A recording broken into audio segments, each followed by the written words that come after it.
Hey CSA, my name is Kyereboah and I was a culture chair in 2020 when I was in CSA. I got asked to do this alumni vlog for the month of October, so I'm going to take you guys through a little bit of my day and how a normal work day looks like for me, and you're going to come along for the ride. Coming back around, making all this shit feel good. It could make you wanna move till you can't breathe. Got me messing in my jammies and I can't sleep. 2 months ago, I started work as a software engineer on Microsoft's main campus on Redmond, Washington. Redmond is a little far from where I live in Seattle, but luckily Microsoft provides its own bus network to carry employees to the campus. I work on the Microsoft Edge team, but the building is a little on the older side, so things might look a little outdated. In the mornings, I like to grab myself a coffee or something to drink, so I went ahead and grabbed myself an orange juice from the fully stocked fridges that you can find all around campus. This week, Microsoft is having their Fix Hack Learn Hackathon week, so we paused all normal work and I ended up forming a team with some of my other team members that I work with, and we started doing a hackathon project for that week. The solitaire isn't part of the project, we just got bored. My health choice to go for the orange juice instead of coffee didn't last long because I started falling asleep, so I went to the coffee room and made myself an espresso.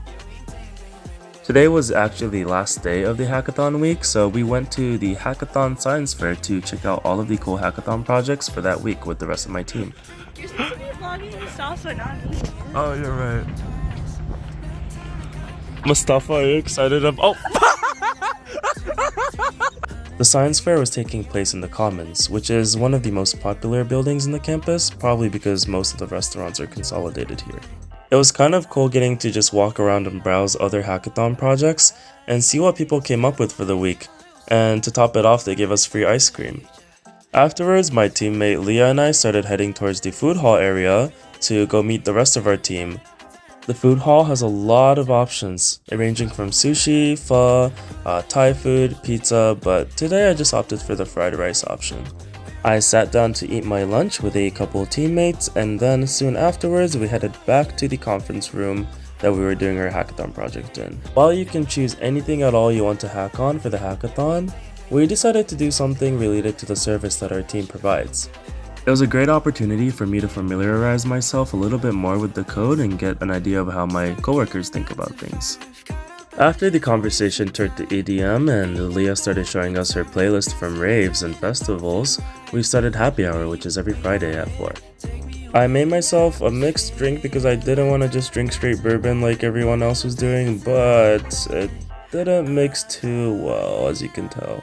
The commute back home took almost an hour because of the heavy traffic, so I did not have much time to make myself dinner, so I ended up just making some instant curry. While the curry was boiling, I took the liberty to mist my cat palm and my money tree. I also have a jade plant and a devil's ivy, but I don't miss those guys. Remember, excess water on succulents can cause leaf rot. Some things never change even when you graduate college and move to a new city, and one of those is going out. After dinner, I hosted a little pregame for the friends I made in Seattle so that we could head out to karaoke properly, not sober.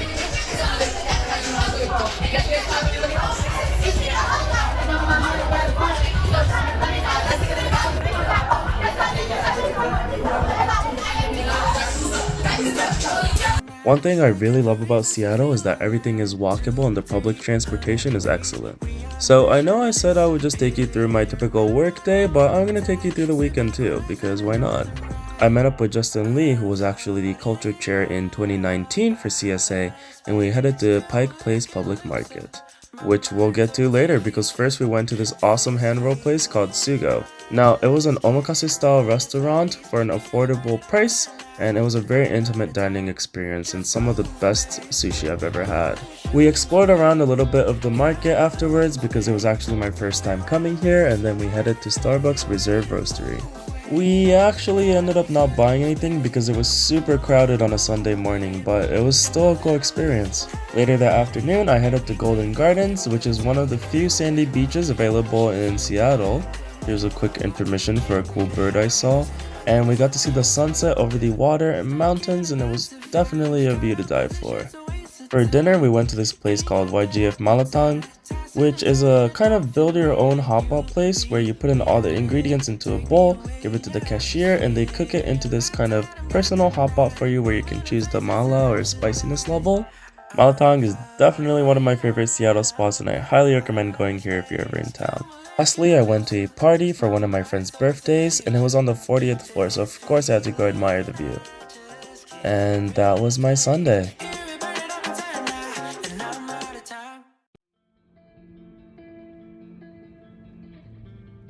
Hi CSA, so hopefully that was able to give you a little bit of a taste of what life might look like in post-grad. Now I showed you guys all like the best parts of my day, but just a reminder that moving to a new city is not always like sparkles, right? There are many times where you're gonna feel homesick, where you're gonna feel lonely, where you're like, oh my gosh, like you're getting overwhelmed by the new city, you left all your friends behind. But I will say that in those times of kind of self-doubt, there are also times where I've been extremely appreciative of my move. I've been able to have these experiences that I never really had in Virginia, and now that I'm an adult, I am willing to commit my time and money towards them. Your early 20s are a time to go out and stop waiting for life to come to you, but for you to go look at what life has to offer for you. And I think that really holds true because in college you have a lot of time, but maybe not a lot of like money or resources to do things. When you're an adult, you have money and resources, but you don't have a lot of time. So while you're in college, like go out there, say yes to things you would normally refuse, go try out things that you never would have thought of trying out. Take advantage of the most formative years of your life. Now, if you have any questions, I'm going to be in town for YAR this weekend, so if you see me around, don't hesitate to say hi, ask me questions about whether it be about Microsoft or just about adult life, my favorite ice cream, it could be anything. So don't be a stranger. Thanks for allowing me to do this alumni vlog for you guys, and I hope you enjoyed it. Bye bye CSA!